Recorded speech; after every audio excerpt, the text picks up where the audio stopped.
Yo había vuelto a mi hogar sin decirle a nadie. Justo después de terminar mi última misión, llegué y encontré una realidad que me destrozó por completo.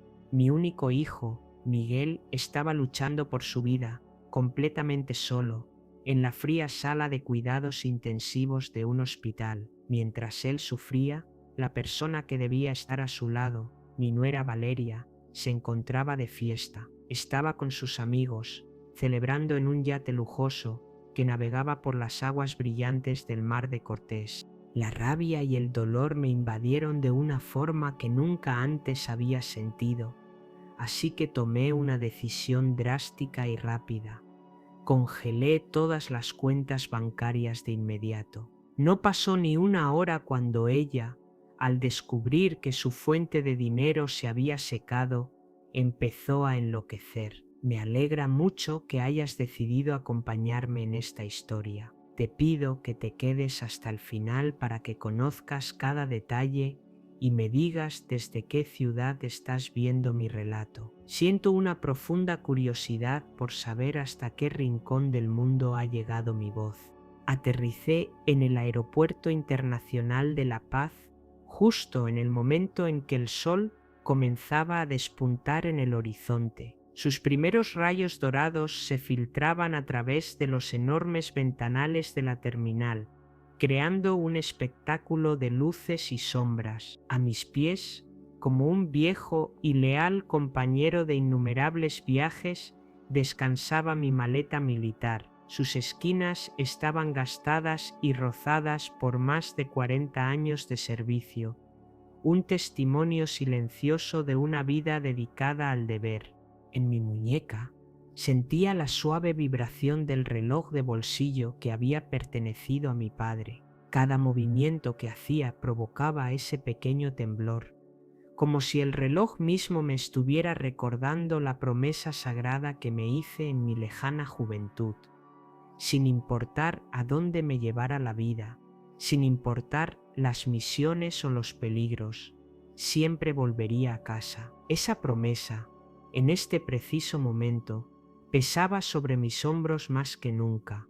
Ahora, con 61 años recién cumplidos y oficialmente retirada después de mi última asignación, sentía el peso de todos esos años. Había entregado mi vida entera, mi juventud y mi energía a los infantes de Marina de México. Mis recuerdos eran un torbellino de operaciones peligrosas y momentos de tensión extrema, desde rescates de rehenes en lugares tan lejanos como Houston hasta jornadas interminables y agotadoras evacuando a personas desesperadas durante aquel terremoto devastador que sacudió nuestro país. Pero en este día, en este preciso instante, todo lo que yo quería era despojarme del uniforme y ser simplemente una madre. Sentía una ansiedad abrumadora, una necesidad urgente de abrazar a Miguel, mi amado hijo, después de tantos años de ausencias y despedidas. Con la misma rapidez y precisión que había caracterizado cada uno de mis movimientos durante décadas, arrastré la pesada maleta fuera de la zona de reclamo de equipaje. Afuera, el sol de la mañana ya comenzaba a calentar con fuerza, un calor familiar y reconfortante. Levanté la mano con autoridad y un taxi se detuvo frente a mí casi al instante. Subí y le di la dirección al conductor con una voz que intenté mantener serena, aunque por dentro mi corazón era un caos de emociones. A la calle Las Palmas, número 420, por favor. Trataba de sonar tranquila, pero la emoción me golpeaba con la fuerza de las olas del mar cercano que podía oír a lo lejos. Mi mente volaba, imaginando la escena una y otra vez, Miguel abriendo la puerta, su rostro iluminándose con una sonrisa radiante al verme. Nos sentaríamos a la mesa de la cocina y él me contaría todo lo que me había perdido, cada pequeño detalle de su vida mientras yo estaba lejos. En solo media hora En 30 minutos que se sentían como una eternidad, estaría finalmente con mi hijo. Mientras el taxi avanzaba, la radio emitía noticias sobre la Marina, reportes de operaciones y movimientos de tropas que antes habrían capturado toda mi atención. Esos informes eran mi día a día, el pulso de mi existencia. Pero ahora, esas noticias ya no significaban nada para mí. Eran solo un eco de un mundo que estaba dejando atrás. Apenas ayer había concluido mi última misión. Fui asesora estratégica para la OTAN en una compleja operación antiterrorista en Sudamérica. 40 años de una carrera intensa y exigente, desde misiones para frenar el contrabando de armas en la frontera hasta noches interminables en vela, perdida en la densidad de la selva. Todo eso quedaba atrás, desvaneciéndose como recuerdos lejanos en el espejo retrovisor de mi vida. Miraba en silencio por la ventana del taxi. El océano, de un azul profundo e infinito, se extendía hasta donde alcanzaba la vista. Las olas rompían en la orilla. Su brillo bajo el sol parecía querer arrastrarme de nuevo a esos días de acción y peligro. Pero mi mente y mi corazón estaban en un solo lugar, con Miguel, en la pequeña casa donde había depositado tantas esperanzas e ilusiones para él. El taxi tomó la carretera costera que yo conocía tan bien. Las palmeras se balanceaban con la brisa, exactamente igual que el día en que me fui por última vez. Pero cuando el coche finalmente se detuvo frente a la casa de Miguel, sentí un vuelco en el pecho, un nudo frío que se formó en mi estómago. La casa estaba completamente a oscuras. Las cortinas, corridas, bloqueaban cualquier atisbo de luz. No había ni una sola lámpara encendida, ni una señal de vida. Con un esfuerzo, subí mi equipaje por los escalones del porche. Una inquietud punzante, como una aguja afilada, comenzaba a crecer en mi interior, expandiéndose con cada latido de mi corazón acelerado. Toqué el timbre. El sonido agudo resonó en el silencio abrumador, pero no hubo respuesta, solo el eco vacío. Volví a tocar, esta vez golpeando la puerta con más fuerza, y luego otra vez, nada. Un silencio extraño y pesado envolvía la casa, como si hubiera sido abandonada hace mucho tiempo.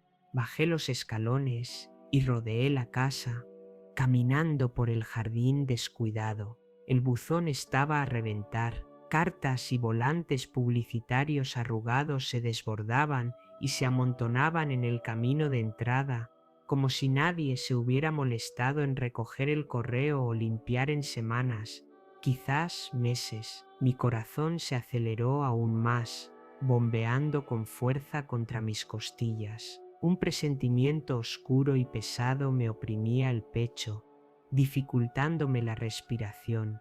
Yo le había enviado dinero puntualmente a Miguel y a Valeria, mi nuera. Cada mes, sin falta, me aseguraba de que tuvieran lo necesario para mantener a la familia y vivir cómodamente. En mi mente, yo creía que todo estaba perfectamente bien, que mi hijo estaba llevando una vida tranquila y sin problemas. Pero ahora, de pie frente a esa casa fría, silenciosa y descuidada, una terrible pregunta comenzó a formarse en mi mente.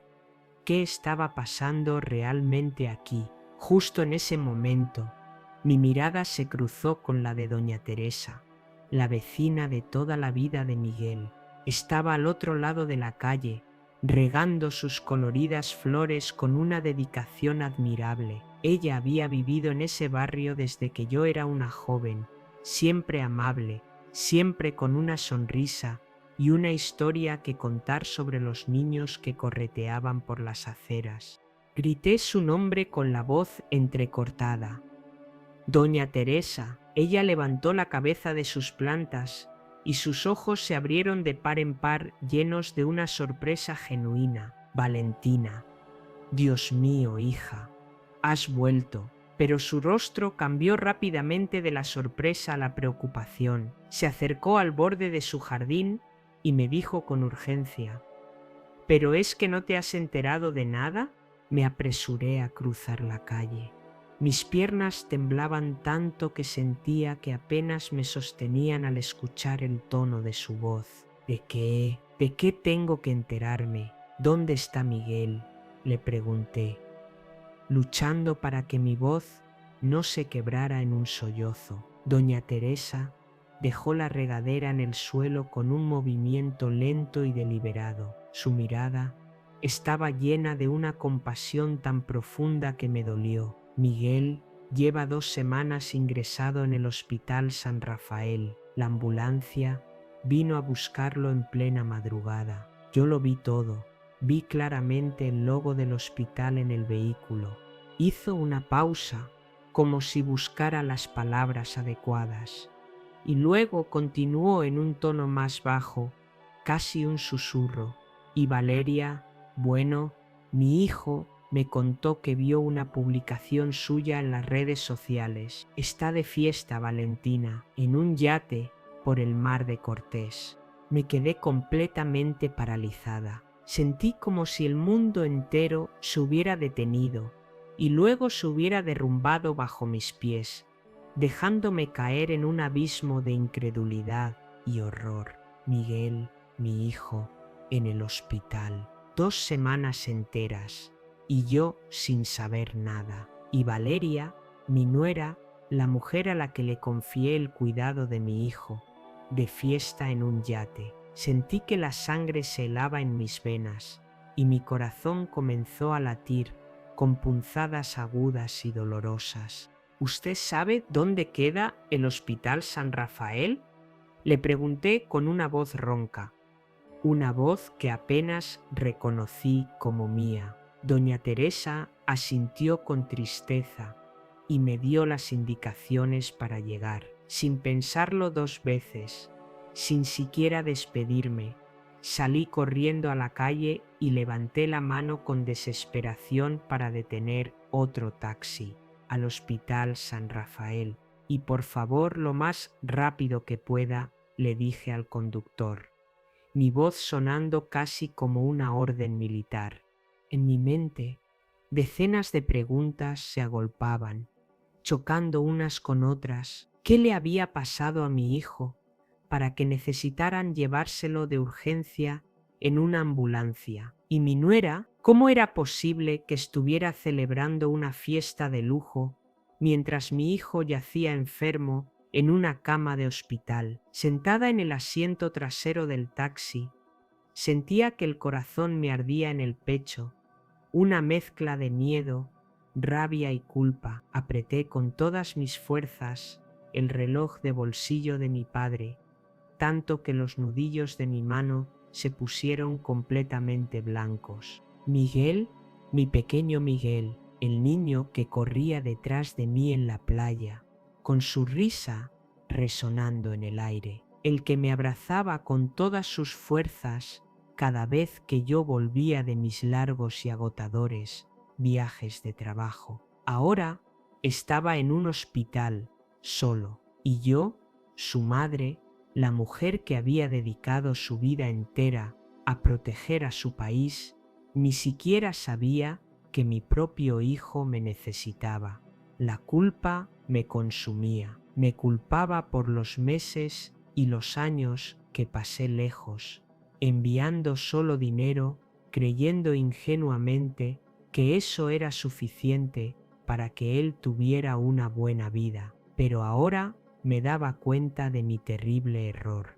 En este momento, lo único que quería, lo único que importaba, era llegar junto a Miguel, verlo con mis propios ojos, saber que estaba vivo, que iba a estar bien. El taxi frenó bruscamente frente a la imponente entrada del Hospital San Rafael. El sol del mediodía me deslumbró al bajar, cegándome por un instante. Le pagué al conductor, arrastré mi maleta por la entrada automática y traté de controlar mi respiración, luchando por no ceder al pánico que amenazaba con desbordarse y consumirme por completo.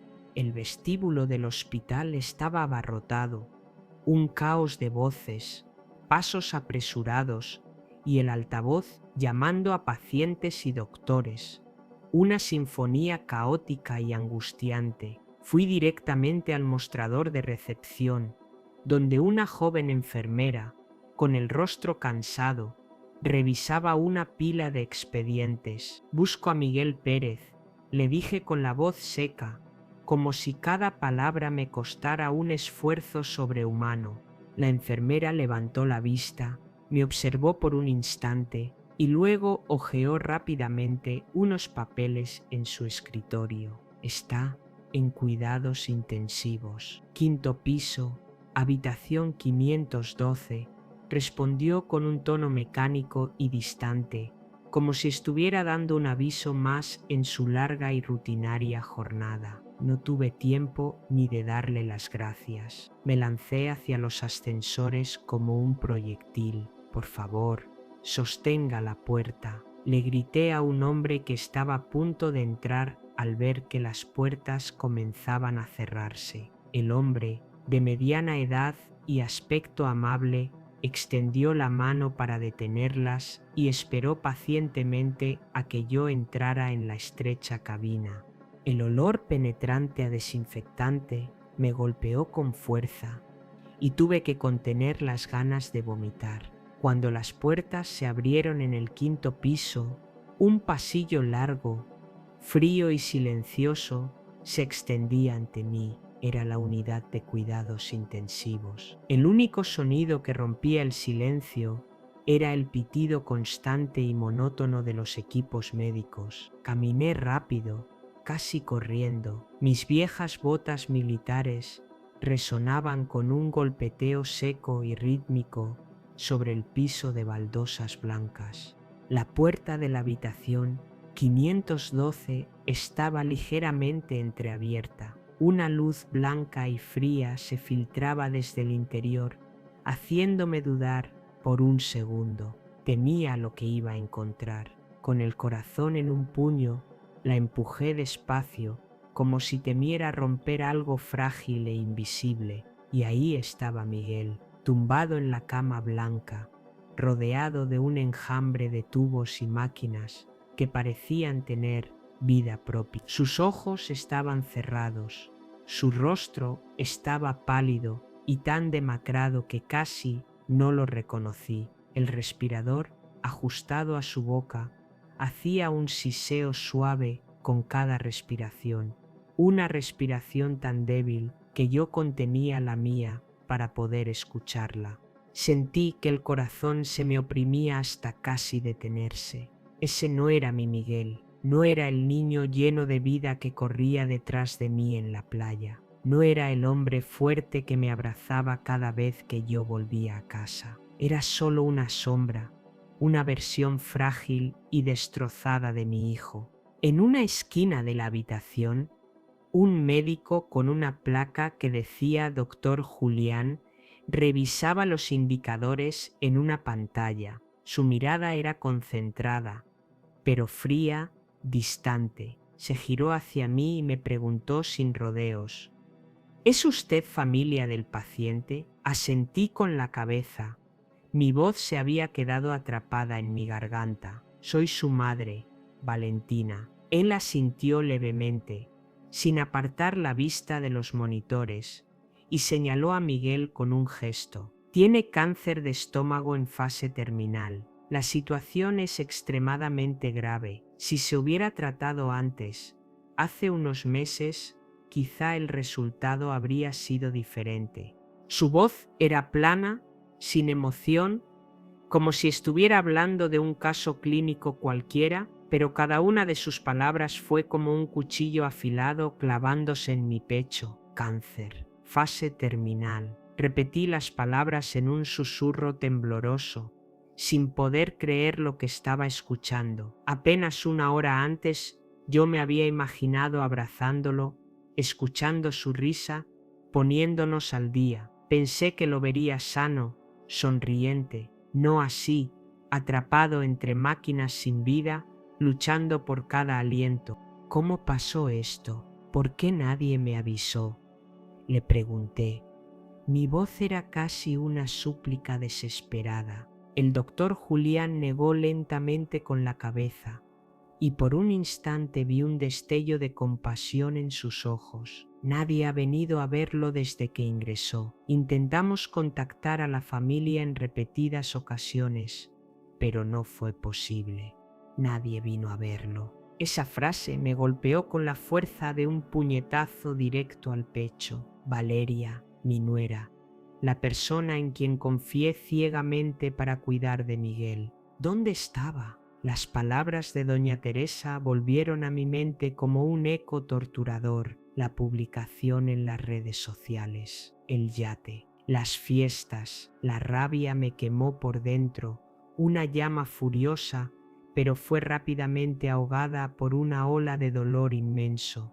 Me acerqué a la cama y tomé su mano. Estaba fría, sin vida, su piel era fina como el papel, con venas azules muy marcadas. Miguel, soy mamá, susurré, conteniendo las lágrimas que amenazaban con desbordarse. Ya estoy aquí, hijo, ya no estás solo. De pronto, como si mis palabras hubieran atravesado la niebla de su inconsciencia, sus labios se movieron, sus párpados temblaron y con un esfuerzo visible abrió los ojos. Estaban nublados, perdidos, pero en el fondo reconocí un brillo familiar, el brillo de mi hijo. Mamá, murmuró. Su voz era tan débil, tan frágil, que tuve que inclinarme sobre él para poder oírlo. Mamá, te amo. Antes de que pudiera terminar la frase, la máquina que monitoreaba su ritmo cardíaco emitió un pitido largo, agudo y final, un sonido que cortó el aire y se clavó en mi alma para siempre. Me aferré a su mano con desesperación. «Miguel, no, hijo, no», grité con todas mis fuerzas. Pero el doctor Julián me apartó con firmeza mientras llamaba a gritos a las enfermeras. «Salga de aquí, por favor, déjenos trabajar», me ordenó con un tono autoritario.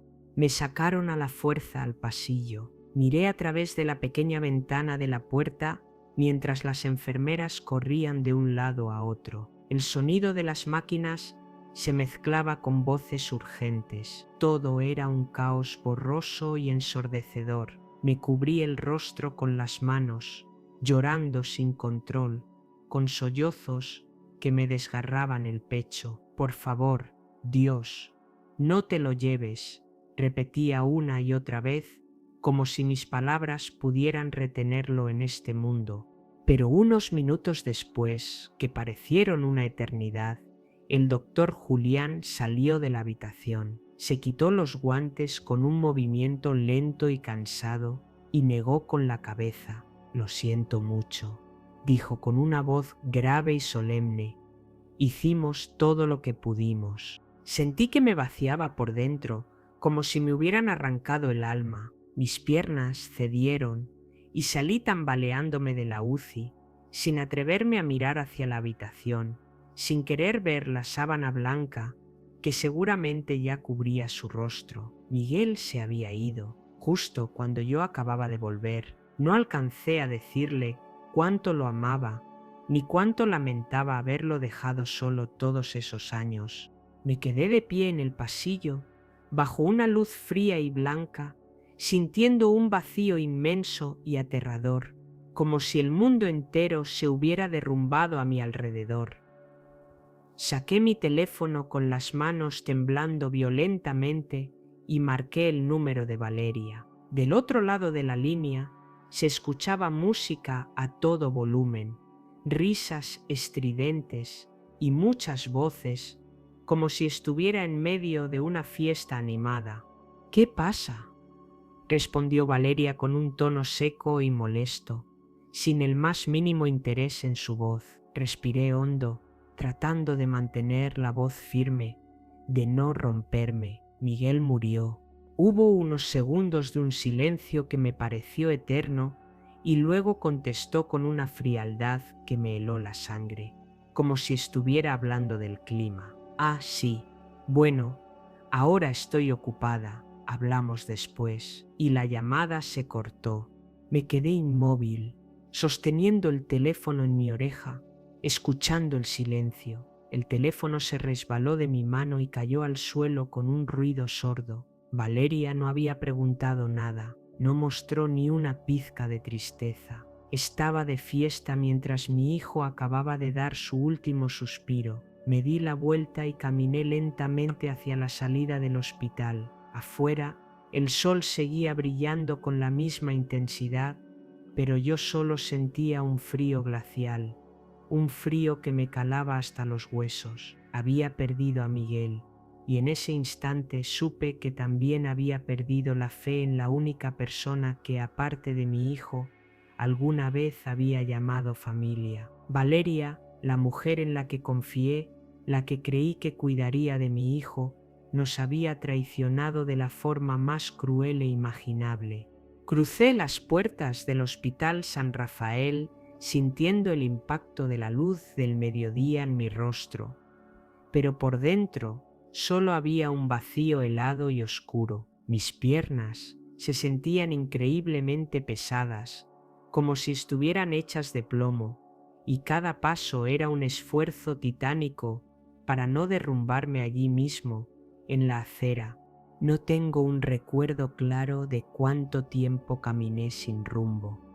Solo sé que mis pies me llevaron, de alguna manera, a la oficina administrativa del hospital. Tenía que hacer el trámite del acta de defunción de Miguel. La palabra defunción resonaba en mi cabeza como el golpe seco de un martillo, destrozando cualquier mínima esperanza que pudiera haber quedado en mi interior. Mi hijo, el niño al que crié con todo el amor de mi corazón, al que protegí y por el que trabajé sin descanso, ahora era solo eso, un papel, un sello oficial, un nombre en un archivo frío del hospital. Dentro de la oficina administrativa, una joven enfermera con el cabello recogido en una coleta alta y pulcra me entregó una bolsa de plástico transparente, de esas que se usan para las evidencias. Estas son las pertenencias del señor Pérez,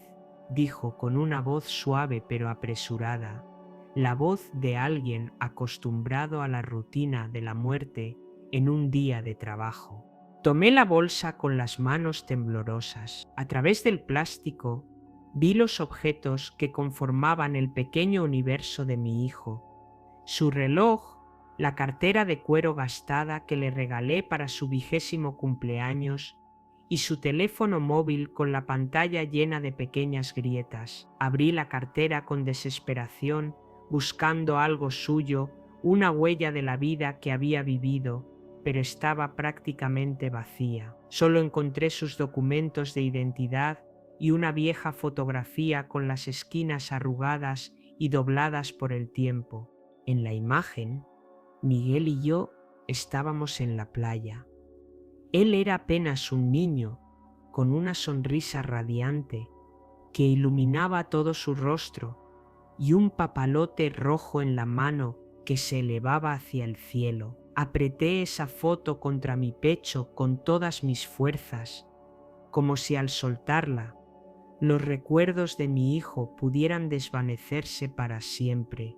También le pedí al médico que me entregara el historial clínico completo de Miguel. No fue el doctor Julián, sino otro médico, quien entró con un grueso expediente en la mano. Aquí está todo el historial, dijo, dejando la pila de papeles sobre la mesa. Fui pasando las páginas una por una, fechas de ingreso, resultados de análisis y finalmente el diagnóstico final: cáncer gástrico en etapa terminal con metástasis.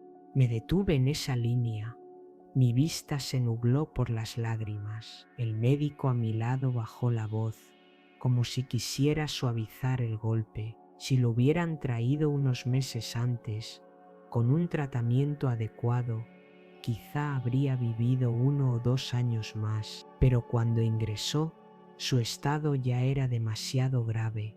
Asentí sin poder articular palabra, sintiendo que el pecho se me apretaba hasta el punto de no poder respirar. 1 o 2 años más. Si yo hubiera estado en casa, si me hubiera fijado más en su salud, si no hubiera dejado que Valeria se encargara de todo, ¿habría tenido Miguel una oportunidad? ¿Quién es la persona de contacto principal? Pregunté con voz ronca a la enfermera de guardia que estaba cerca. Ella revisó su libreta de anotaciones y respondió sin levantar la vista. Valeria López. Hemos llamado varias veces y enviado mensajes de texto, pero no hemos podido contactarla. Me quedé helada, como si me hubieran dado una bofetada. Valeria, la misma persona a la que yo le enviaba una considerable suma de dinero cada mes, en quien confiaba ciegamente para cuidar de Miguel, no solo no apareció, sino que ni siquiera respondió las llamadas del hospital cuando intentaron comunicarse con ella con urgencia. Cerré los puños con tanta fuerza que mis uñas se clavaron en las palmas de mis manos hasta sentir un ardor agudo. En ese preciso momento, el teléfono de Miguel vibró dentro de la bolsa de plástico. La pantalla se iluminó, mostrando el nombre Valeria. Me quedé mirando ese nombre, sintiendo el corazón latir a 1000 por hora. Una parte de mí quería contestar, gritarle, preguntarle cómo podía ser tan increíblemente cruel, pero no lo hice. No podía enfrentarme a su voz fría y desinteresada en ese momento, no después de todo lo que acababa de descubrir. Dejé que el teléfono sonara hasta que la pantalla se apagó y el silencio volvió a reinar. Luego guardé la bolsa con sus pertenencias en mi bolso y salí de la oficina administrativa. Me dirigí a la morgue, el lugar frío y estéril donde habían llevado a Miguel para prepararlo para el funeral. Un empleado me entregó un documento pidiéndome que lo firmara para autorizar el traslado de su cuerpo a la funeraria militar. Tomé la pluma, pero mi mano temblaba tanto que la firma quedó como un garabato ilegible. ¿Está usted bien?, preguntó el hombre, mirándome con una genuina preocupación en sus ojos. Asentí, pero sabía que era mentira. ¿Cómo podría estar bien si acababa de perder a mi único hijo? Terminé de firmar como pude. Me levanté y salí de la morgue, sintiendo que con cada paso arrastraba una piedra enorme. Al salir del hospital por segunda vez, finalmente dejé que las lágrimas cayeran libremente. Me quedé de pie junto a la acera, el sol quemando mis hombros, pero no sentía nada más que un dolor profundo y desgarrador. Dolor por Miguel, por haber tenido que soportar solo sus últimos días, sin su madre a su lado, sin nadie que le tomara la mano y le diera consuelo. Me culpaba intensamente por los años que pasé absorbida en mi trabajo, en mis misiones por todo el mundo. Ingenuamente pensé que enviar dinero era suficiente, que Valeria cuidaría de él como yo lo habría hecho, pero me equivoqué de la peor manera posible. El mayor error de mi vida fue dejar a mi hijo en manos de alguien como ella. En medio del dolor y el remordimiento, la imagen de Valeria volvió a aparecer en mi mente, nítida y cruel. Recordé su voz cortante al teléfono, la música a todo volumen, las risas de fondo en un yate. Se había gastado mi dinero, el dinero que yo enviaba para cuidar de Miguel, en darse una vida de lujos mientras mi hijo luchaba contra la muerte. No solo lo abandonó, sino que fue completamente indiferente al saber que había muerto. Esa crueldad era como un cuchillo afilado, cortándome por dentro, llenándome de una mezcla de dolor y una rabia helada. Quería gritar, enfrentarla, preguntarle por qué trató así a Miguel, pero sabía que aún no era el momento. Tenía que mantener la calma, ser la soldado que siempre fui y hacer lo mejor para mi hijo, aunque él ya no estuviera aquí para verlo. Saqué mi teléfono y marqué el número del teniente coronel Javier Ortega, un viejo y leal amigo del ejército que ahora trabajaba en la Agencia de Administración Financiera Militar. Javier, necesito verte hoy mismo, dije con una firmeza que no sentía, aunque las lágrimas seguían corriendo por mis mejillas. Valentina, ¿qué pasa? ¿Estás bien?, preguntó con una evidente preocupación en su voz. Te lo contaré cuando nos veamos. Por favor, consígueme una cita urgente. Javier aceptó de inmediato y me pidió que fuera a su oficina al final de la tarde. Colgué el teléfono sintiendo que acababa de encontrar un pequeño punto de apoyo en medio de la tormenta que me envolvía. Tomé un taxi y volví a la casa de Miguel, en el número 420 de la calle Las Palmas. Sentada en el asiento trasero, apreté con fuerza el reloj de bolsillo de mi padre, el mismo que me había acompañado durante 40 años. Era el símbolo de mi promesa de volver a casa. Pero ahora sabía, con una certeza dolorosa, que había vuelto demasiado tarde.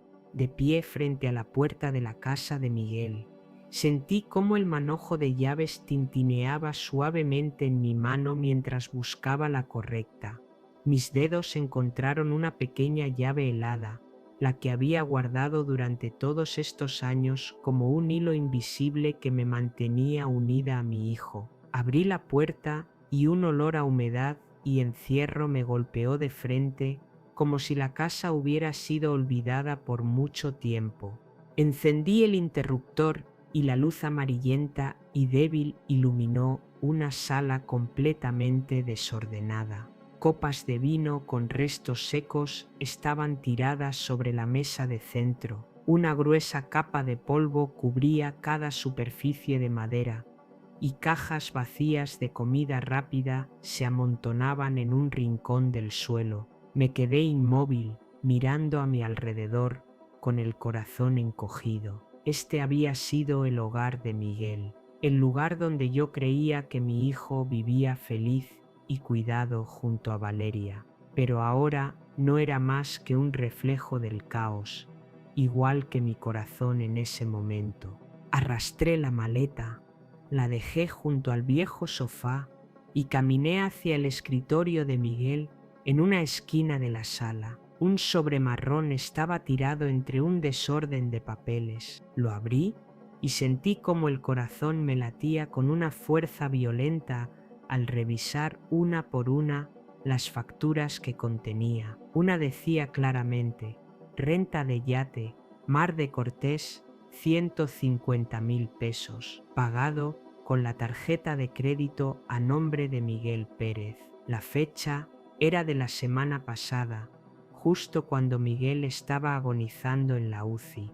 Pasé a la siguiente factura y sentí que la sangre me hervía en las venas. Joyería Cartier, 195,000 pesos. La fecha era de hace apenas 3 días. Apreté el papel con tanta fuerza que mis uñas se clavaron profundamente en mi palma. Valeria había usado el dinero de mi hijo, el dinero que yo había enviado para sus cuidados, para rentar un yate y comprar joyas de lujo mientras Miguel luchaba por su vida. Saqué mi teléfono, fotografié cada factura, cada cifra exorbitante, cada fecha y las guardé cuidadosamente en una carpeta segura. Cada clic del obturador era como una nueva puñalada en el pecho, pero no podía detenerme. Necesitaba pruebas, necesitaba la verdad para enfrentar a Valeria y hacerla pagar. Abrí la aplicación de videollamadas y marqué su número. La pantalla se iluminó y su rostro apareció. Estaba de pie en la cubierta de un yate, con el mar de un azul intenso de fondo y sus amigos riendo a carcajadas detrás de ella. Llevaba un vestido de seda con un enorme logo de Chanel en el pecho, unas gafas de sol carísimas y un cóctel de colores en la mano. Esa imagen fue como una bofetada en mi cara. ¿Qué pasa?, preguntó Valeria con un tono distraído y molesto, como si yo la estuviera interrumpiendo en algo muy importante. Respiré hondo y mantuve la voz lo más calmada posible, aunque por dentro ardía de rabia. Sabes que Miguel ha muerto y sigues tan tranquila. El rostro de Valeria se congeló por unos segundos. Sus labios se apretaron y luego, con una frialdad pasmosa, se encogió de hombros. Ya lo sé, pero estaba enfermo desde hace tiempo. No había nada que yo pudiera hacer. Morir era solo cuestión de tiempo, lo dijo con una suavidad cruel, como si estuviera hablando de algo sin la menor importancia, no de la muerte de su esposo, de mi hijo. Sentí la sangre hervir en mis venas, como si todo mi cuerpo estuviera en llamas. ¿Crees que no sé en qué se ha ido el dinero? ¿El dinero que envié para cuidar a Miguel?, dije con una voz fría como el hielo. Yates, joyas, fiestas, lo vi todo en los extractos, Valeria. Ella arqueó una ceja y esbozó una sonrisa burlona y desafiante. Ese dinero también es mío, somos familia o no.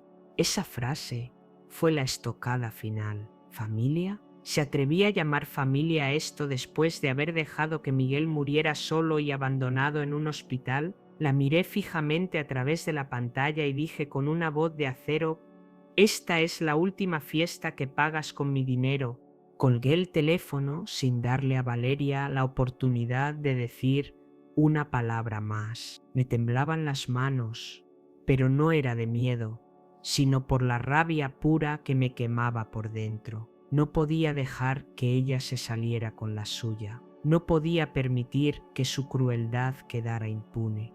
Marqué de nuevo el número del teniente coronel Javier Ortega. «Javier, necesito tu ayuda», dije, en cuanto contestó. «Valentina, ¿estás bien? ¿Qué está pasando?». Su voz sonaba preocupada, pero yo no tenía tiempo para explicarle todo por teléfono. «Voy a tu oficina ahora mismo, por favor. Ten listos los documentos necesarios».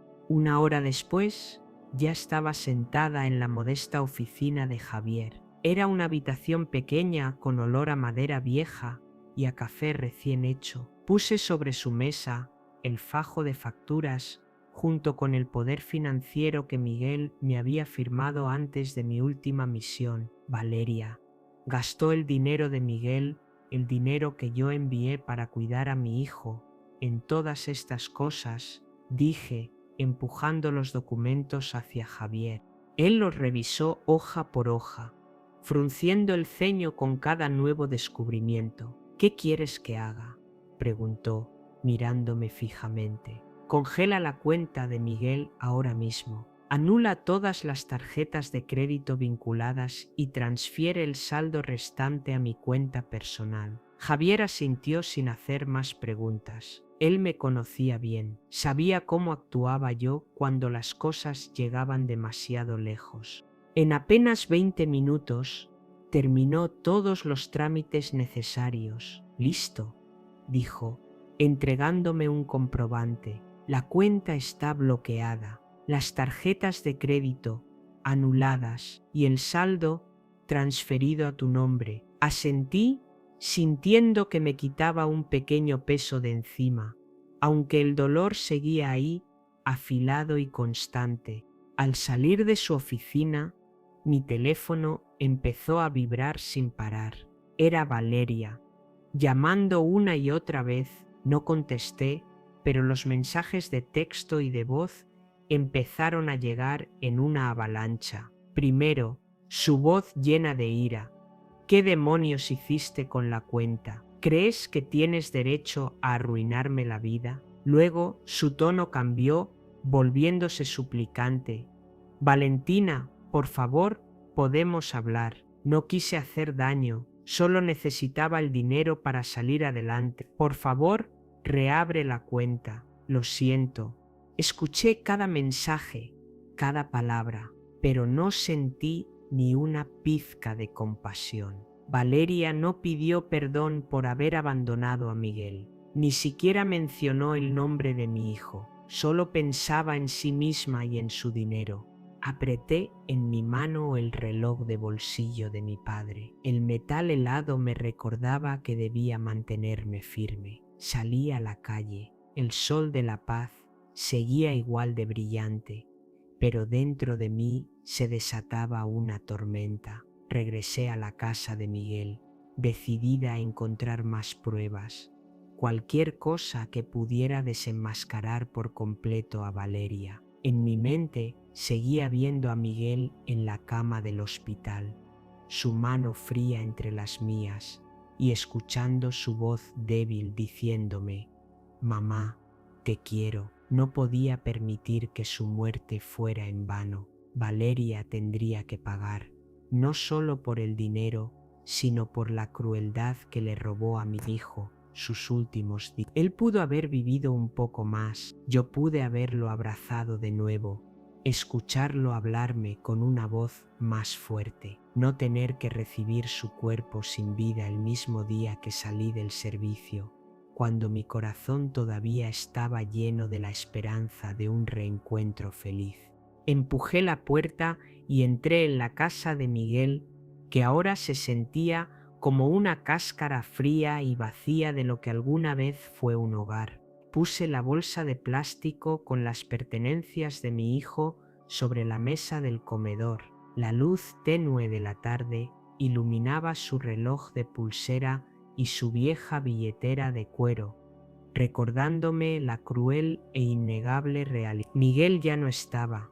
Moví una silla, me senté y abrí la vieja computadora portátil militar que me había acompañado durante todos esos años de servicio. La pantalla se encendió, proyectando una luz azul y fría sobre mi rostro concentrado. Respiré hondo, luchando por mantener mi mente enfocada, por no dejar que el dolor que me gritaba por dentro me hundiera. No era momento de derrumbarse, era momento de actuar, de proteger lo poco que quedaba de mi hijo, su memoria y su dignidad.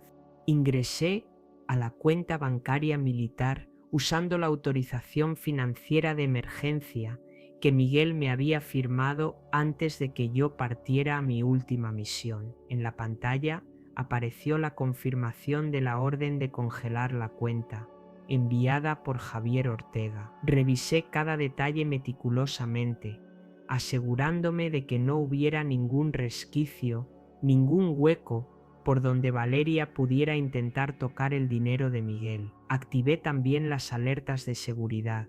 Cualquier intento de retiro, por mínimo que fuera, sería notificado de inmediato a mi teléfono. Al terminar, sentí un pequeño y fugaz alivio, como si acabara de levantar un muro de acero infranqueable entre Valeria y lo que le pertenecía a mi hijo. Luego me sumergí en los estados de cuenta de los últimos 3 meses.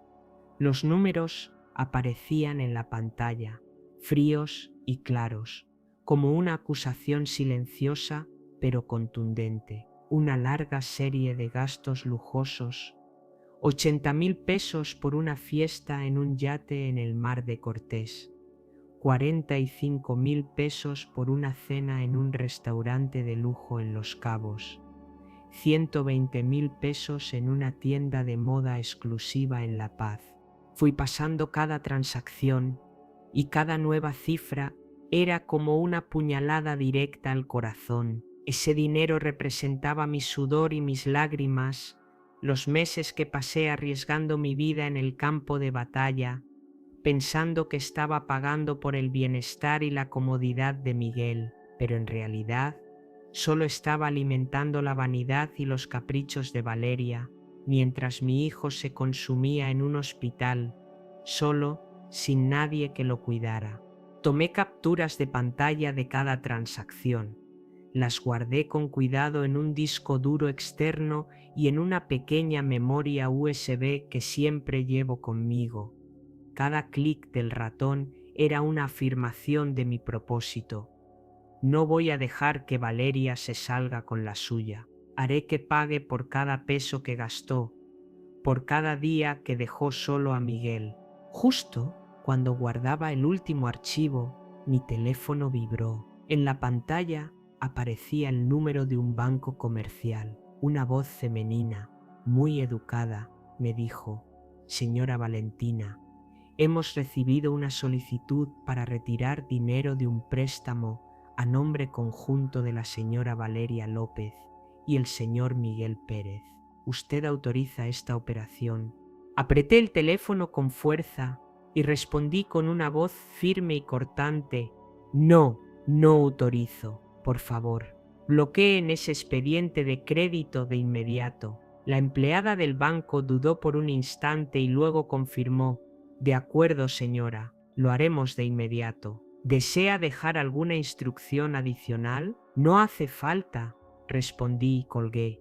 Me quedé sentada en la sala en completo silencio, escuchando únicamente el suave crujido del ventilador de techo. Llamé a Luis, un viejo amigo del sector de telecomunicaciones que en el pasado me había ayudado a localizar dispositivos en misiones secretas. «Luis, necesito que revises un número de teléfono», le dije con una voz tranquila pero cargada de urgencia. «Es de Valeria López. Quiero saber exactamente dónde está».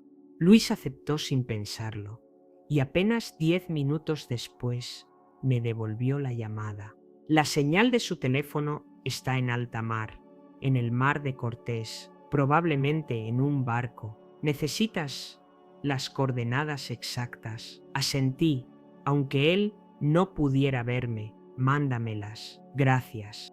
Empezaba a oscurecer, y la luz que entraba por la ventana se tornaba de un suave tono anaranjado. Cerré la casa de Miguel con llave.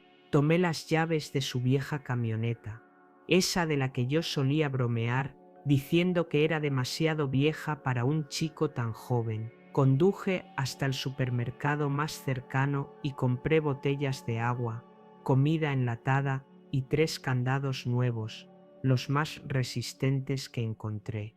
Al regresar, cambié todas las cerraduras de la puerta principal y de la puerta trasera. Con cada vuelta del destornillador, imaginaba que estaba cerrando de golpe el paso a Valeria, bloqueando cualquier oportunidad que tuviera de seguir aprovechándose. Coloqué cinta adhesiva militar con un código especial sobre cada candado, un viejo hábito de mis días en el ejército, para asegurarme de que nadie los manipulara. Mientras empacaba los papeles sueltos de Miguel en una caja de cartón, encontré una libreta vieja de tapa de cuero gastada y con la cuerda que la cerraba ya floja. La abrí y el corazón me dio un vuelco al ver la letra familiar de Miguel. Dentro había una lista detallada de las cantidades de dinero que él le había dado a Valeria, cada una con su fecha y su firma al lado. 30.000 pesos, marzo, para que Valeria compre medicinas. 50.000 pesos, abril, Valeria dijo que necesitaba dinero para reparar la casa. Fui pasando las páginas y noté que muchas de estas anotaciones coincidían con los gastos lujosos que había visto en los estados de cuenta. Valeria no solo estaba gastando mi dinero, sino que también estaba engañando a Miguel, haciéndole creer que usaba el dinero para cuidar de la familia. Me dejé caer en la silla con la libreta en las manos, sintiendo que acababa de encontrar la última pieza del rompecabezas. Esto no era solo una prueba, era el relato de mi propio hijo, una historia de traición que él nunca alcanzó a contar. Pasé la mano suavemente por la hoja y las lágrimas rodaron por mis mejillas. Miguel, lo siento tanto, susurré. No sabía lo que habías tenido que soportar. Pero en medio de ese dolor abrumador, sentí nacer una nueva determinación. Esa libreta era un eslabón clave, algo que obligaría a Valeria a enfrentar su culpa. Me levanté, guardé la libreta en la caja junto con los demás papeles y miré alrededor de la casa. Todo seguía teniendo la huella de Miguel. El sillón donde le gustaba leer, la pequeña foto de los dos sobre la repisa, el olor a madera vieja del piso que él mismo limpiaba cada fin de semana. No podía permitir que Valeria entrara aquí, que tocara lo que le pertenecía a mi hijo. Nunca más. Apreté el reloj de bolsillo de mi padre, que me había acompañado durante tantos años, y me dije a mí misma: esto no ha terminado, Miguel, voy a protegerte, aunque ya no estés aquí. A la mañana siguiente, llevé la caja con todos los papeles a la antigua base naval, donde todavía me permitían usar una pequeña oficina después de mi jubilación. El lugar era sencillo: un escritorio de madera vieja, unas cuantas sillas metálicas y el olor del mar colándose por la ventana. Dejé la caja en el suelo, la abrí y empecé a poner cada documento sobre la mesa: facturas, estados de cuenta, la libreta de Miguel. Cada papel era una pieza de la verdad, y sabía que tenía que ordenarlos con cuidado para desenmascarar por completo a Valeria.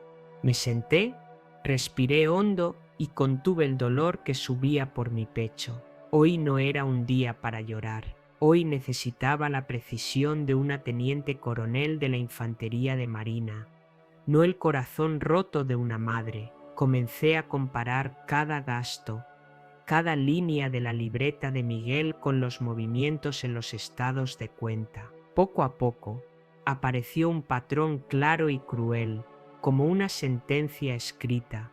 Había cantidades que Miguel le había dado en efectivo a Valeria, del dinero que yo enviaba, supuestamente para medicinas o para arreglos de la casa.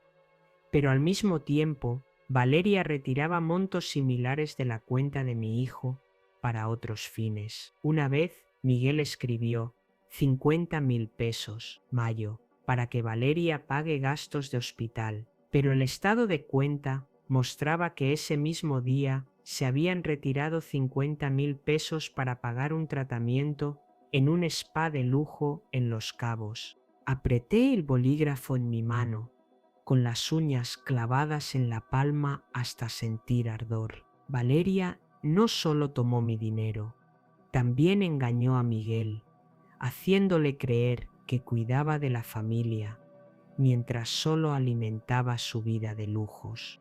En especial, encontré una serie de transacciones muy grandes hechas justo después de que Miguel fuera hospitalizado. Una factura llamó mi atención: 100.000 pesos por organizar la fiesta de cumpleaños de una amiga de Valeria. La nota especificaba fiesta en yate, incluye DJ y barra libre. La fecha coincidía exactamente con el día en que Miguel fue ingresado en cuidados intensivos. Me quedé mirando ese número, sintiendo que la sangre me hervía, mientras mi hijo estaba allí, débil, luchando por cada respiración. Valeria estaba de fiesta, riendo y gastando como si nada pasara. El dolor y la rabia se mezclaban dentro de mí, dándome ganas de gritar, pero me contuve. Necesitaba pruebas sólidas. Necesitaba que todo fuera perfecto para que ella no pudiera negarlo. Tomé el escáner militar que había en un rincón de la habitación y pasé cada hoja, facturas, estados de cuenta y hasta las notas escritas a mano por Miguel en su cuaderno. Guardé 3 copias de todo, una en el disco interno de la base, otra en un disco externo y una tercera en un servicio de almacenamiento en la nube cifrado que solía usar para documentos clasificados. Cada vez que apretaba el botón de guardar, Sentía que ponía otro ladrillo en el muro de justicia que estaba construyendo para Miguel.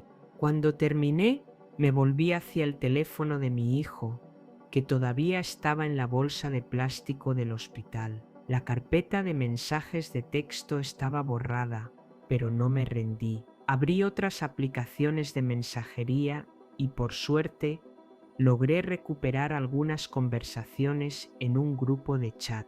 En una de ellas, Valeria había mandado la foto de una bolsa Louis Vuitton junto al mensaje: acabo de comprarme esta con dinero de Miguel. Ese tipo no va a vivir mucho más, así que ni modo. Leí ese mensaje una y otra vez, y cada palabra era como un cuchillo en mi corazón. Valeria no solo se estaba aprovechando de él, veía la muerte inminente de mi hijo como una oportunidad. Seguí revisando el correo electrónico de Miguel, usando la contraseña que él siempre usaba en nuestras cuentas compartidas. Por suerte, pude entrar y fui directamente a la carpeta de enviados. Allí encontré un correo de reserva para un crucero de lujo, enviado desde la cuenta de Miguel a una empresa de eventos. La nota adjunta me dejó helada. Usa la tarjeta de Valentina. Ella no va a salir de la base por mucho tiempo, y si vuelve, tendrá que avisar con antelación. Me dejé caer en la silla, con la cabeza entre las manos. Valeria no solo le quitaba dinero, también planeaba todo a sus espaldas, sabiendo que yo estaba lejos y no podía supervisar nada. Había aprovechado mi ausencia y la confianza ciega de Miguel para montarse una vida de lujos sobre el dolor y el sufrimiento de mi hijo. Ese mediodía llevé toda la información a la oficina de Javier Ortega. Valentina, ¿qué conseguiste?, me preguntó con seriedad. Puse la caja sobre su mesa y saqué los documentos y los discos duros. Aquí está todo, Javier: facturas, estados de cuenta, mensajes, correos. Valeria sacó dinero de la cuenta de Miguel para gastarlo en lujos, incluso cuando él ya estaba en el hospital. Javier revisó algunos de los papeles y asintió gravemente. Esto es más que suficiente para usar como prueba de abuso financiero. ¿Quieres ir más allá? Asentí, mi voz firme y decidida. Quiero que pague, Javier, no solo por el dinero, sino por lo que le hizo a Miguel. Me puso una mano en el hombro, con una mirada llena de empatía. Te voy a guiar para presentar esto en el juzgado, pero vas a necesitar un buen abogado. Antes de salir de la base, llamé a Armando Ruiz, un abogado que Javier me recomendó, especialista en casos de abuso financiero familiar. Señora Valentina, ¿puedo verla mañana por la mañana?, dijo Armando por teléfono con una voz grave y segura. Traiga todas las pruebas que tenga, las revisaremos con cuidado. Acepté, sintiendo que por fin encontraba un aliado en esta lucha. Gracias, respondí y colgué. Me sentí un poco más ligera, aunque el dolor seguía ahí, clavado en mi pecho. Esa noche volví a la casa de Miguel, cerré la puerta con llave. El viento del mar golpeaba fuerte contra la ventana, trayendo el sonido familiar de las olas, pero dentro de mí había un silencio filoso. Me senté en la sala. Puse todos los documentos, ahora sellados y organizados, sobre la mesa. Al lado estaba el reloj de bolsillo de mi padre, con la luz de la lámpara reflejándose en su cristal desgastado. Lo acaricié suavemente y susurré al aire: Miguel, mamá no va a dejar que te vayas en vano. En mi mente, cada paso siguiente estaba perfectamente claro. Valeria se equivocó al pensar que yo la dejaría tranquila. Estaba lista, no solo para buscar justicia, sino por el inmenso amor que sentía por mi hijo, un amor que nadie, ni siquiera ella, podía quitarme. Temprano en la mañana, Caminé hacia el centro de La Paz, donde la oficina de Armando Ruiz se encontraba discretamente ubicada entre edificios bajos de estilo colonial. El aire fresco de la mañana contrastaba con el peso inmenso que sentía en mi pecho, una carga que mezclaba la pérdida insoportable de Miguel con una rabia fría y decidida hacia Valeria. Con la caja de expedientes bien sujeta bajo mi brazo, empujé la puerta de cristal. La oficina era pequeña y ordenada, con un agradable olor a papel viejo y tinta. Sobre un escritorio de madera oscura había una pila de expedientes perfectamente alineados, un lápiz rojo y una taza de café humeante. Armando, un hombre de unos 40 años, se levantó para recibirme. Me dio la mano con firmeza y su mirada aguda pareció ver a través de mi dolor hasta mi determinación. Señora Valentina, por favor, siéntese, dijo con una voz grave pero cálida, señalando la silla frente a su escritorio. Puse la caja de cartón sobre la mesa y saqué 3 carpetas organizadas con un cuidado casi militar. Estados de cuenta bancarios, facturas y comprobantes, y datos extraídos del teléfono y el correo electrónico de Miguel. Esto es todo lo que tengo, dije con voz seca, tratando de mantener la calma, aunque mi corazón se contraía de dolor cada vez que pensaba en mi hijo. Armando asintió. Abrió la primera carpeta y hojeó rápidamente cada página. Sus ojos recorrían las cifras, las facturas y los crueles mensajes de Valeria. De vez en cuando se detenía, hacía una anotación precisa con su lápiz rojo y murmuraba para sí: transacción ilegal, evidencia clara de abandono. Me quedé allí, observándolo trabajar, sintiendo que estaba poniendo una parte de mi alma en manos de un extraño, con la esperanza de que él me ayudara a conseguir la justicia que Miguel merecía. Levantó la vista y se ajustó las gafas. Tiene el poder notarial financiero, lo trajo, asentí y saqué de mi bolso el documento original con la firma de Miguel, notariado en la oficina legal militar, antes de que yo partiera a mi última misión. Armando lo examinó con cuidado y asintió con satisfacción. Bien, esta es la llave para que podamos tomar el control de sus bienes. Continuó revisando el expediente. Se detuvo en la factura del alquiler del yate y en los mensajes de Valeria sobre el bolso Louis Vuitton. Señora Valentina, he visto muchos casos de abuso financiero, pero este, negó con la cabeza, y vi un destello de indignación en su mirada. Ella no solo gasta el dinero, sino que se aprovecha intencionalmente de la condición vulnerable de su hijo. Esto es un acto deliberado y cruel. Después de casi una hora de revisión minuciosa, Armando cerró los expedientes y me miró directamente a los ojos. Este caso tiene suficiente peso para llevarlo a juicio. Vamos a solicitar una orden de congelamiento de bienes de urgencia y la administración de la herencia de Miguel. Con las pruebas que usted me ha proporcionado, no tengo duda de que el juez estará de nuestro lado. Asentí, sintiendo que por fin encontraba un rayo de luz en medio de la oscuridad.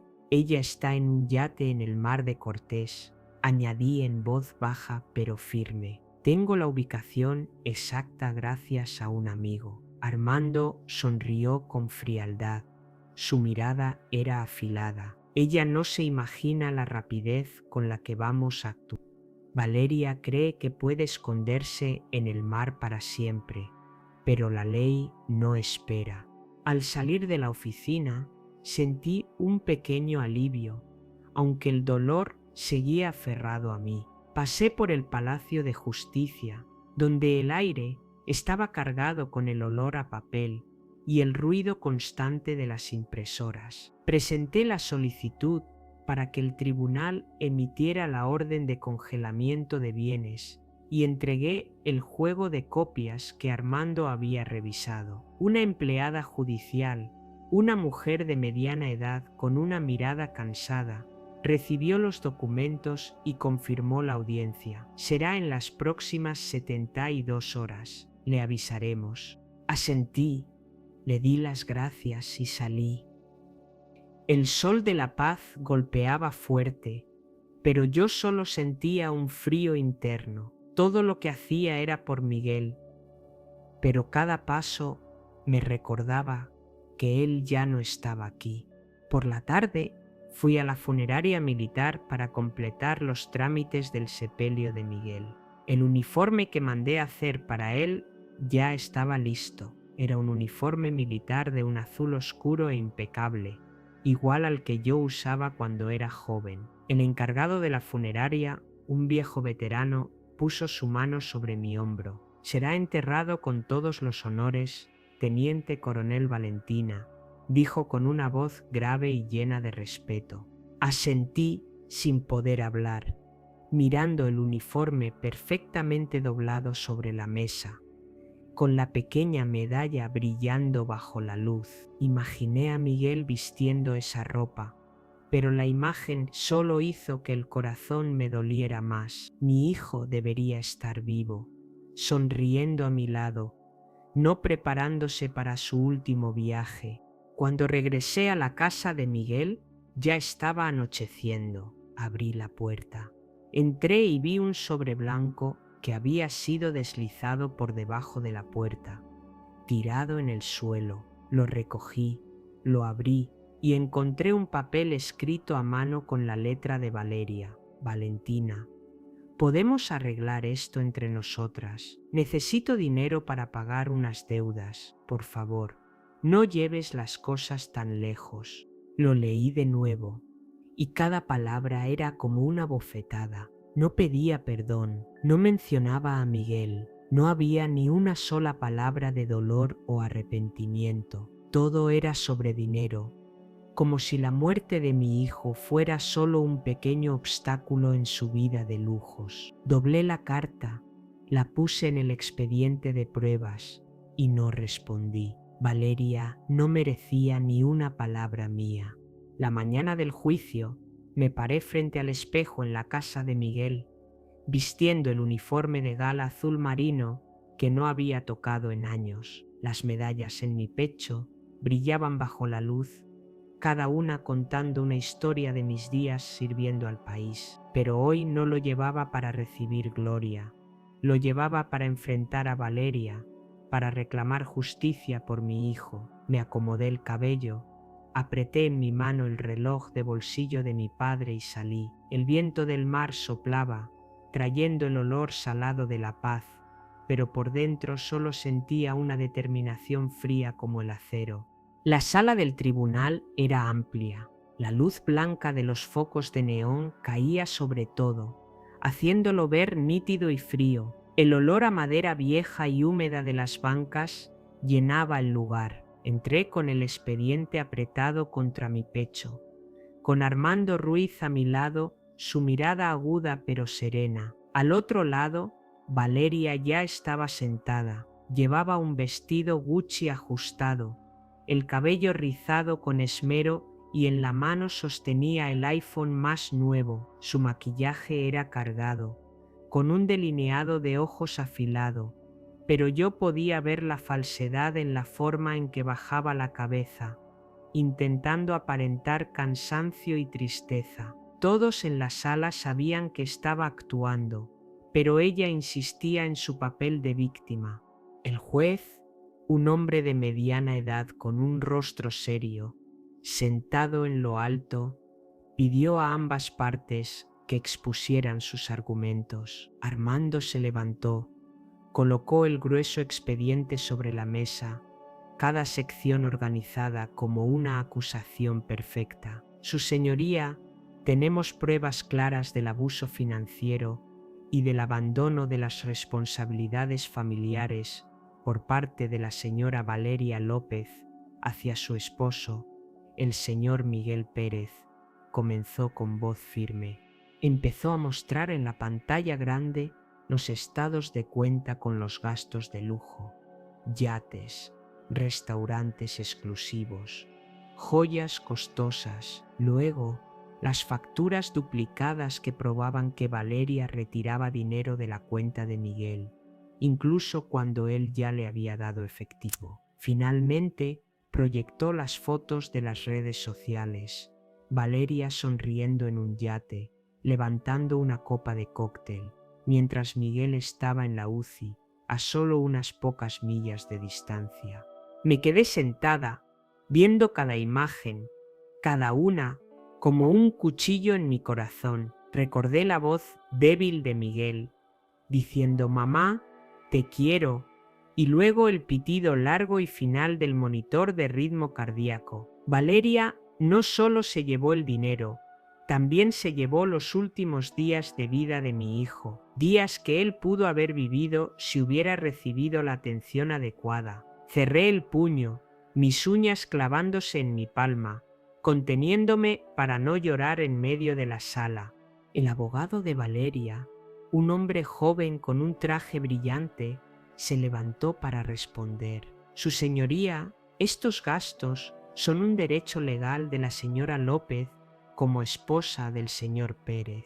Además, la enfermedad del señor Pérez era, lamentablemente, irreversible. No se puede responsabilizar a mi clienta por su fallecimiento. Su voz era fluida y ensayada, pero vi cómo Valeria evitaba mi mirada mientras él hablaba. Ella sabía la verdad y yo sabía que no podría negarla por mucho tiempo. Armando pidió llamar a un testigo y el doctor Julián, el médico que había tratado a Miguel, entró en la sala. Se puso frente al tribunal y habló con una voz grave pero clara. Si el señor Pérez hubiera sido ingresado antes y hubiera recibido la atención adecuada, su esperanza de vida podría haber sido de entre 1 y 2 años más. Pero nadie se puso en contacto con nosotros. Nadie lo visitó durante las 2 semanas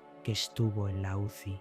La sala quedó en un silencio absoluto. Vi a Valeria agachar la cabeza, apretando su iPhone como si quisiera ocultar su vergüenza. El juez me miró, indicándome que era mi turno de hablar. Me puse de pie. El uniforme militar pesaba sobre mis hombros, pero me daba fuerza. Miré directamente a Valeria y luego al juez, mi voz temblorosa pero firme. Yo estaba ausente para proteger a mi país. Enviaba dinero cada mes, confiando en que mi hijo estaba siendo cuidado, pero nadie tiene derecho a usar mi ausencia para, con su negligencia, matar a mi hijo. Al terminar, la sala quedó en silencio. Solo se escuchaban respiraciones suaves y el sonido del bolígrafo del secretario del tribunal. Valeria bajó la cabeza aún más, pero no vi ni una pizca de arrepentimiento en sus ojos. El juez asintió, revisó el expediente una vez más antes de declarar su veredicto. El tribunal ordena congelar todos los bienes del señor Miguel Pérez. La administración provisional de la herencia queda a cargo de la señora Valentina Pérez. La señora Valeria López tiene prohibido acceder a dichos bienes y a la vivienda del señor Pérez hasta nueva orden. El golpe del mazo resonó, seco y firme, como un punto final al infierno que Valeria había causado. Valeria se levantó de golpe, con el rostro enrojecido, gritando: «Vas a arrepentirte, Valentina, no puedes hacerme esto». Su voz chillona rebotó en las paredes, pero los agentes judiciales se acercaron rápidamente, pidiéndole que saliera de la sala. La vi mientras se la llevaban, su vestido Gucci deslizándose por la puerta, y por primera vez sentí que se había hecho un poco de justicia, pero eso no alivió el dolor.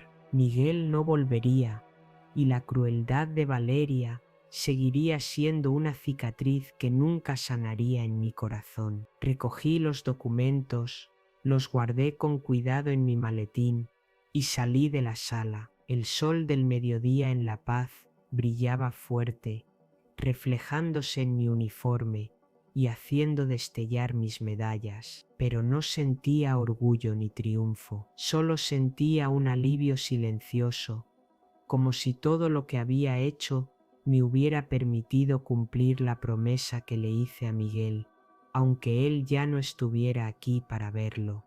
Al finalizar el juicio, supe que no tenía tiempo para descansar ni para dejar que el dolor me hundiera. Miguel se había ido, pero yo debía hacer algo para que su legado siguiera vivo, para que su sufrimiento no fuera en vano. Conduje directamente al banco, llevando la resolución judicial. En la ventanilla terminé los trámites para obtener el control total de los bienes de Miguel. La empleada del banco, una mujer de mediana edad con una mirada amable, revisó los documentos y me dijo: «Señora Valentina, todo ha sido transferido a su nombre. ¿Cómo desea manejar este dinero?». Respiré hondo y con voz firme respondí: «Quiero dividirlo en dos. Una parte a mi cuenta personal y la otra para crear un fondo».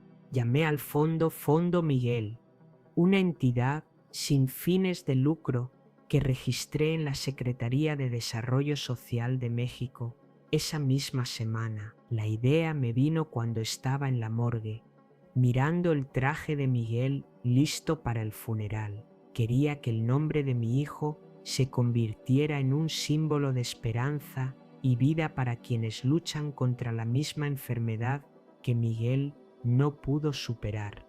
Me puse en contacto con el Hospital San Rafael y otros centros médicos, pidiéndoles una lista de pacientes con cáncer que hubieran sido abandonados o que no pudieran pagar los gastos médicos. Un médico de San Rafael que había cuidado de Miguel me tomó la mano y dijo: «Está haciendo algo muy valioso, señora Valentina. La voy a ayudar en todo lo que pueda».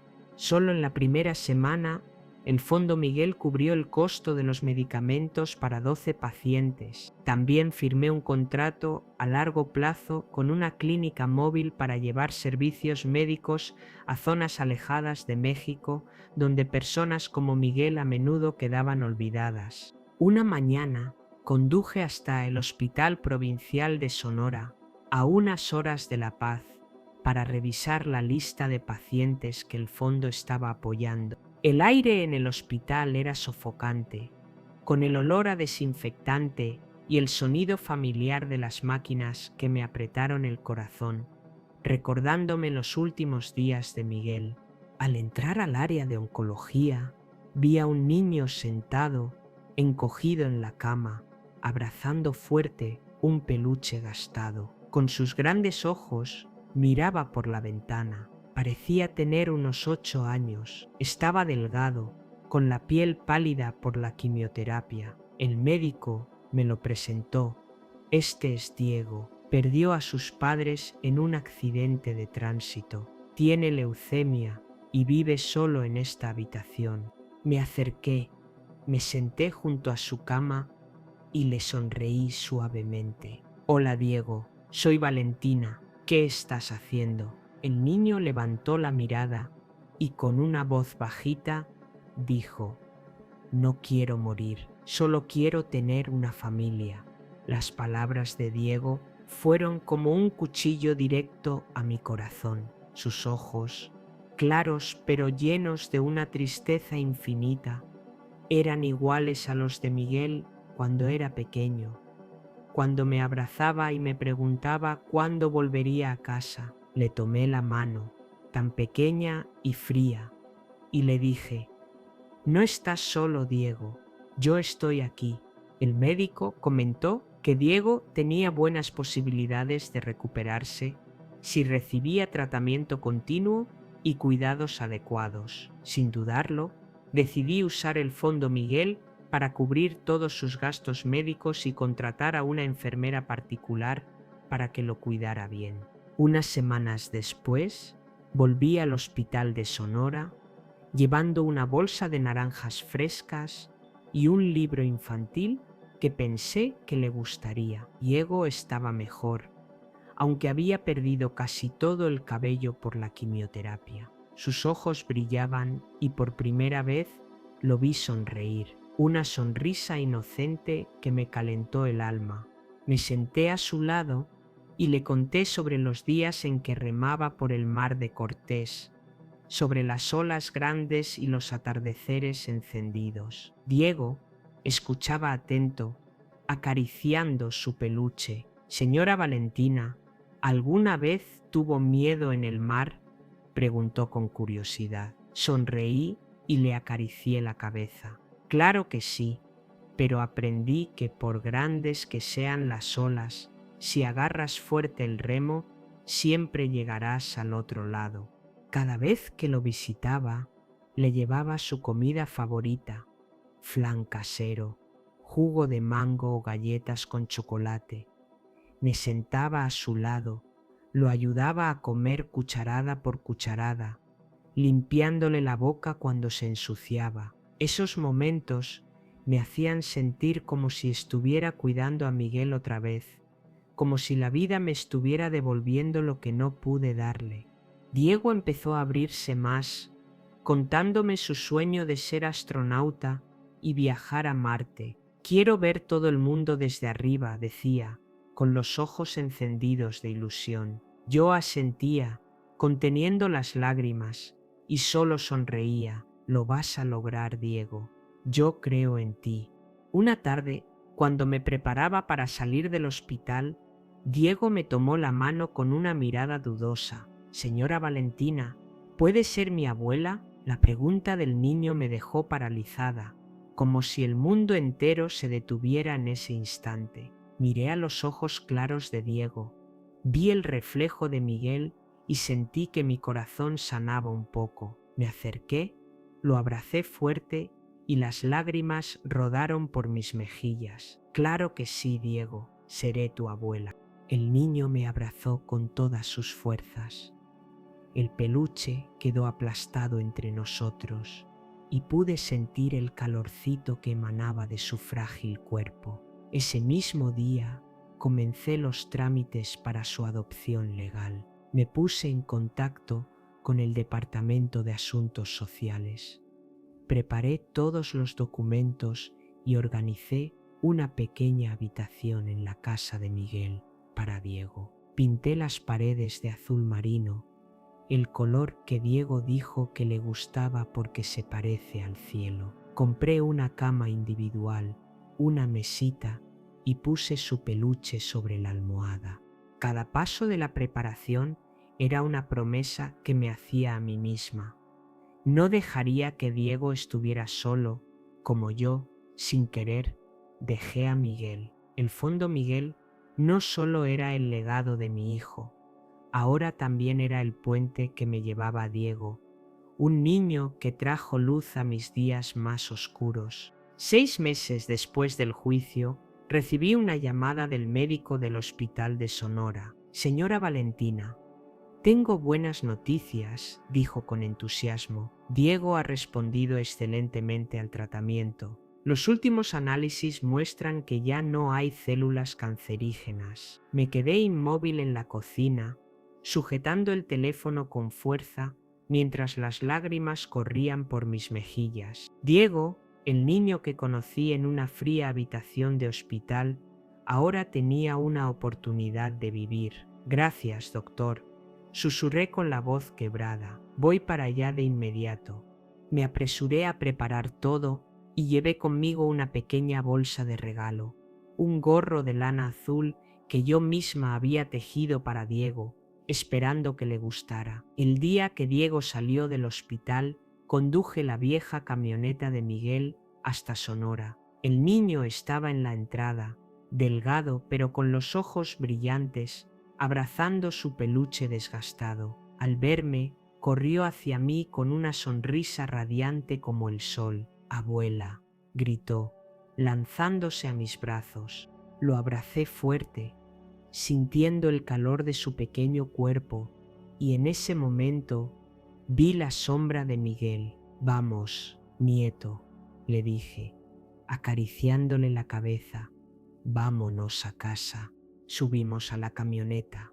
El sonido del mar de Cortés llegaba desde lejos y el olor salado y familiar entraba por la ventana. La casa de Miguel ahora se había convertido en el hogar de los dos. La primera cena en casa fue sencilla pero cálida. Cociné tacos, el plato favorito de Diego, con carne molida y salsa de tomate hecha en casa. Diego puso con cuidado su peluche junto al portarretratos de Miguel en la repisa. Luego me miró con timidez y preguntó: ¿crees que el tío Miguel me hubiera querido? Sonreí y puse mi mano sobre su hombro. Claro que sí, Diego. El tío Miguel estaría muy orgulloso de ti. El niño asintió. Sus ojos brillaron y volvió a la mesa para darle una gran mordida a su taco, riendo cuando la salsa le manchó la barbilla. Le limpié la boca, sintiendo una alegría pequeña pero real, como si estuviera reviviendo los días junto a Miguel. En las semanas siguientes, empecé a cambiar la casa para que fuera realmente nuestro hogar. Pinté la sala de color arena, un tono cálido que traía frescura. En la terraza, planté bugambillas, cuyas flores rojas se mecían con la brisa marina. En el patio trasero, coloqué una hamaca nueva donde a Diego le gustaba recostarse a leer o a mirar el atardecer. Las cosas de Miguel, libros, ropa, algunas fotos, las guardé cuidadosamente en un armario de madera, no para olvidarlas, sino para proteger intacta la memoria de mi hijo. Cada vez que abría el armario, tocaba su chaqueta favorita y susurraba: «Sigues aquí, ¿verdad?».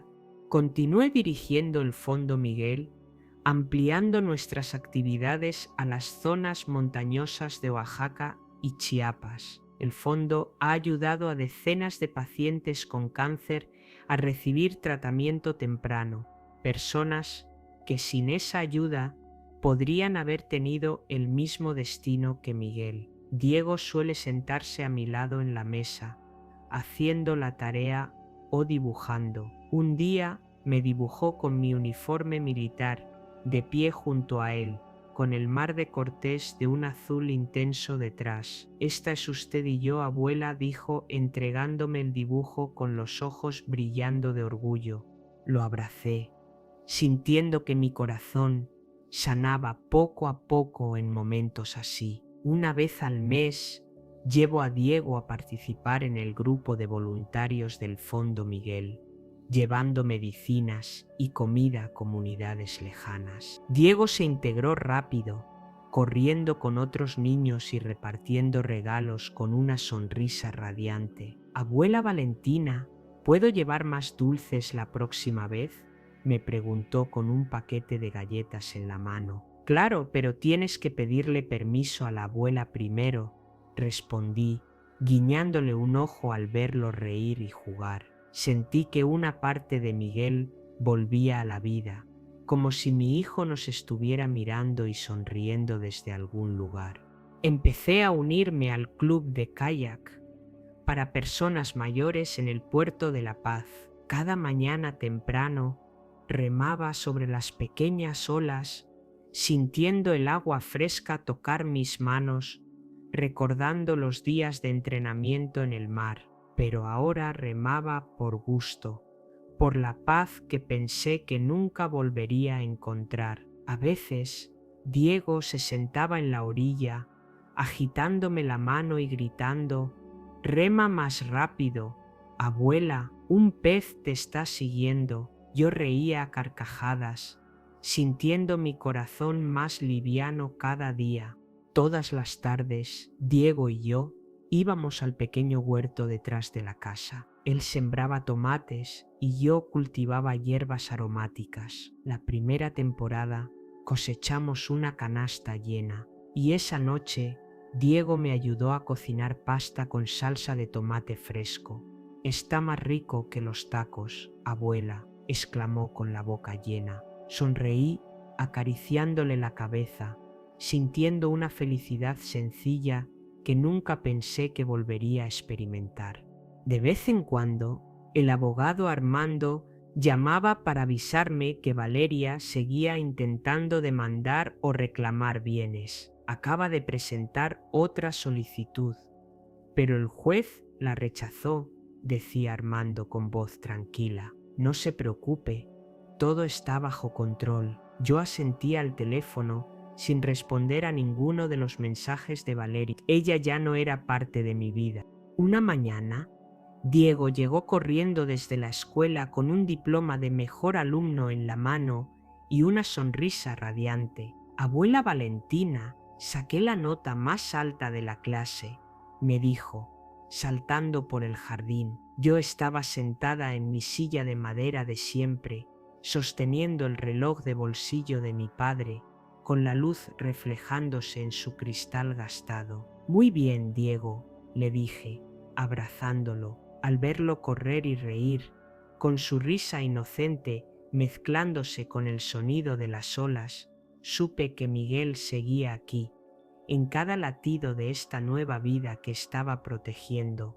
Ese mismo día colgué una foto nueva en la pared, justo al lado de la que tengo con Miguel. En ella estamos Diego y yo, en la orilla del mar de Cortés, en el mismo lugar donde Miguel jugaba de niño. Pegué una nota al lado que decía: Miguel siempre está con nosotros. Me hice hacia atrás, miré las dos fotos y por primera vez en muchos años sentí que realmente había vuelto a casa. No a una casa hecha solo de ladrillo y madera, sino a un hogar de amor y esperanza, el que Diego y yo estamos construyendo juntos, y donde Miguel vivirá para siempre en nuestros corazones.